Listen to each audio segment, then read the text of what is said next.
السلام علیکم ناظرین، آج ہم کس نمبر 16 کا آغاز کرنے جا رہے ہیں، جس کے اندر ہم یہود کا کفار کو حضرت محمد صلی اللہ علیہ وسلم کی آمد سے ڈرانے کا بیان دیکھیں گے۔ ابن اسحاق کہتے ہیں کہ مجھے عاصم بن عمرو قتادہ نے اپنی قوم کے لوگوں کے حوالے سے بیان کیا ہے کہ ان لوگوں نے کہا ہمیں اللہ کی رحمت و ہدایت اسلام لانے کی جو توفیق ہوئی اس کا سبب وہ خبریں تھیں جو ہم یہودیوں سے سنا کرتے تھے۔ ہم مشرک و بت پرست اور وہ لوگ اہل کتاب تھے، انہیں جو معلومات تھی وہ ہمیں نہ تھی۔ ہمارے ان کے درمیان ہمیشہ جھگڑے اور فساد رہا کرتے تھے۔ جب ہمیں ان سے کچھ تکلیف پہنچتی تو وہ ہم سے کہتے کہ ایک نبی کے ظہور کا زمانہ قریب آ رہا ہے جو اسی زمانے میں مبعوث ہونے والا ہے، ہم اس کے ساتھ ہو کر تمہیں اس طرح ہلاک کر ڈالیں گے جس طرح پہلے قوم عاد و ارم ہلاک کر ڈالی گئیں۔ بس ہم اکثر ان سے یہ دھمکیاں سنا کرتے تھے۔ جب خدا نے اپنے رسول صلی اللہ علیہ وسلم کو مبعوث فرمایا اور انہوں نے ہمیں اسلام کی دعوت دی تو ہم نے اسے قبول کر لیا، اور یہود ہمیں جس سے ڈرایا کرتے تھے ہم نے اسے پہچان لیا اور ان سے پہلے حاضر خدمت ہو کر مشرف باسلام ہو گئے، مگر خود یہود نے آپ کو ماننے سے انکار کر دیا۔ چنانچہ سورۃ بقرہ کی درج ذیل آیات انہی یہودیوں کے متعلق نازل ہوئی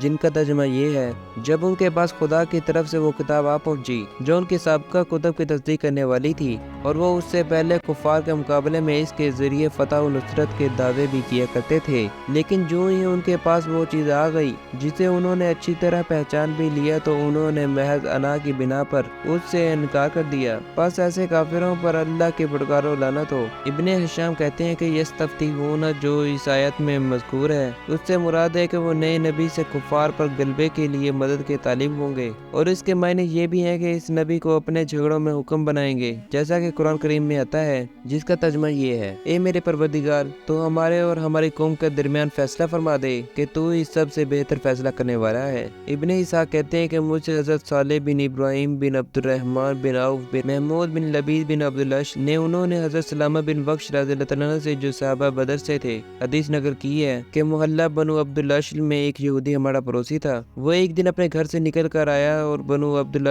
کے سامنے آ کر کھڑا ہو گیا۔ حضرت سلمہ فرماتے ہیں کہ میں اس وقت بہت کم عمر تھا اور اپنے گھر کے سین میں چادر اوڑے ہوئے لیٹا تھا۔ پھر یہ یہودی قیامت، دوبارہ قبر سے اٹھنے، حساب کتاب، میدان عدل، جنت اور دوزخ کا ذکر کرنے لگا۔ اس نے یہ مشرکوں اور بت پرستوں کو سنا کر کہا کیونکہ وہ مرنے کے بعد دوبارہ زندہ اٹھنے کے قائل نہ تھے۔ یہ سن کر کفار نے کہا، اے فلاں شخص تمہارا برا ہو، کیا تم یہ سمجھتے ہو کہ واقعی ایسا ہوگا کہ مرنے کے بعد لوگ دوبارہ زندہ کیے جائیں گے اور جنت یا دوزخ میں لے جائے جائیں گے جہاں انہیں ان کے دنیاوی اعمال کا بدلہ دیا جائے گا؟ اس نے کہا، ہاں خدا کی قسم ایسا ہی ہوگا، اور میرے حصے میں دوزخ کی جو آگ نہیں ہے، کاش اس کے بدلے میں دنیا میں میرے گھر میں ایک بڑا تنور آگ سے بھر کر اس میں مجھے ڈال کر اوپر سے تنور کا منہ بند کر کے گارے سے لیپ دیں کہ اس عمل سے میں کل قیامت کے دن دوزخ کی آگ سے نجات پا جاؤں تو مجھے یہ منظور ہے۔ یہ سن کر حاضرین نے کہا، اے شخص تیرا برا ہو، اس کی کیا دلیل ہے؟ اس نے مکہ اور یمن کی طرف اشارہ کر کے بتایا کہ ان شہروں کی طرف ایک نبی ظاہر ہونے والا ہے۔ لوگوں نے پوچھا، تمہارے اندازے میں وہ کب تک ظاہر ہوں گے؟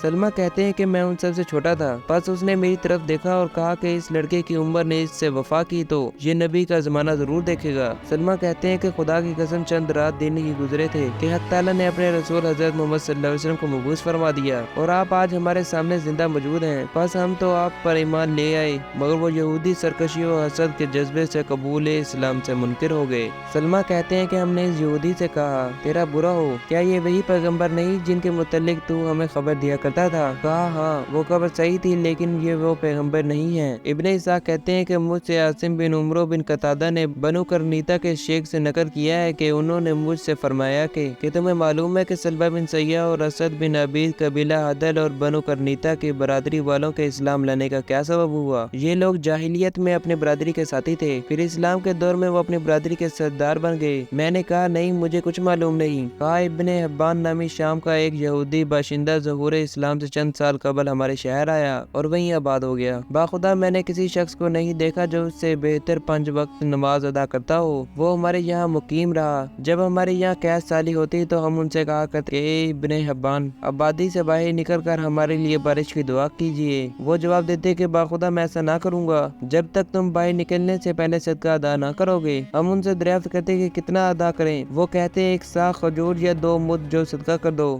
جب ہم یہ ادا کر دیتے تب وہ ہمیں لے کر بستی کے باہر میدان میں لے جا کر بارش کے لیے دعا کرتے، باخدا کہ وہ اپنی جگہ سے نہ ہٹتے کہ بادل امڑ کر آتے اور برس جاتے۔ انہوں نے متعدد مرتبہ ایسا ہی کیا۔ پھر ہمارے پاس زمانہ قیام ہی میں وہ مرض الموت میں مبتلا ہو گئے۔ جب انہیں محسوس ہوا کہ وہ مرنے والے ہیں تو انہوں نے کہا، اے جماعت یہود کہ میں سرزمین نان و شراب کو چھوڑ کر قحط و فاقہ زدہ شہر میں کیوں آیا ہوں؟ انہوں نے کہا، آپ ہی بہتر جانتے ہیں۔ ابن حبان نے کہا کہ میں اس شہر میں اس لیے آیا تھا کہ یہاں ایک آنے والے نبی کا انتظار کروں جس کے ظہور کا زمانہ قریب آ گیا ہے اور یہ شہر ان کا دار ہجرت ہے۔ میری تمنا تھی کہ وہ نبی مبعوث ہوتے تو میں ان کی اتباع کرتا، لیکن ان کا زمانہ تمہارے زمانے سے قریب ہوگا، بس اے یہود ان سے ٹکر لینے کی کوشش نہ کرنا، کیونکہ جو لوگ ان کی مخالفت کریں گے وہ ان کے خون بہانے اور ان کی عورتوں بچوں کو اسیر کرنے کے مجاز ہوں گے اور تم انہیں اس سے باز نہ رکھ سکو گے۔ چنانچہ جب حضرت محمد صلی اللہ علیہ وسلم مبعوث ہوئے اور آپ نے بنو قرنیطہ کا محاصرہ کیا تو ان لڑکوں نے جو نوجوان تھے کہا، اے بنو قرنیطہ، واللہ یہ وہی نبی نہیں جن کے متعلق ابن حبان نے تم سے اطاعت کا وعدہ لیا تھا۔ مگر انہوں نے کہا، نہیں، یہ وہ نہیں ہے۔ جوانوں نے جواب دیا، واللہ یہ اپنے اوصاف کے اعتبار سے وہی نبی ہیں۔ پس وہ محاصرے سے نکل کر حاضر خدمت ہو کر مشرف باسلام ہوئے۔ اس طرح انہوں نے اپنے خون، اپنے مال اور اپنے متعلقین کو ہلاکت سے بچا لیا۔ ابن اسحاق کہتے ہیں کہ یہ وہ اطلاعات ہیں جو یہود کی خبروں سے ہمیں معلوم ہوئی ہیں۔ اہل کتاب کے حضرت کی شخصیت اور آپ کی نبوت سے انکار کی وجہ سے حق تعالیٰ نے یہ آیت نازل فرمائی جس کا ترجمہ یہ ہے، اے اہل کتاب، تم اللہ کی نشانیوں کا کیوں انکار کرتے ہو حالانکہ تم انہیں اپنی آنکھوں سے دیکھ رہے ہو؟ یعنی تم دیکھتے ہو کہ جناب رسول صلی اللہ علیہ وسلم کے اوصاف تمہاری کتابوں میں موجود ہیں، پھر بھی تم ان کا انکار کرتے ہو اور ان پر ایمان نہیں لاتے، حالانکہ اپنی دینی کتابوں تورات و انجیل میں ان کا نام نبی اور امی لکھا ہوا پاتے ہو۔ آج کی ویڈیو کو اختتام ہم یہیں پر کرتے ہیں۔ جس نے ہمارا چینل سبسکرائب نہیں کیا، سبسکرائب کر لے تاکہ آپ کو ہماری ایسی ویڈیوز ملتی رہیں۔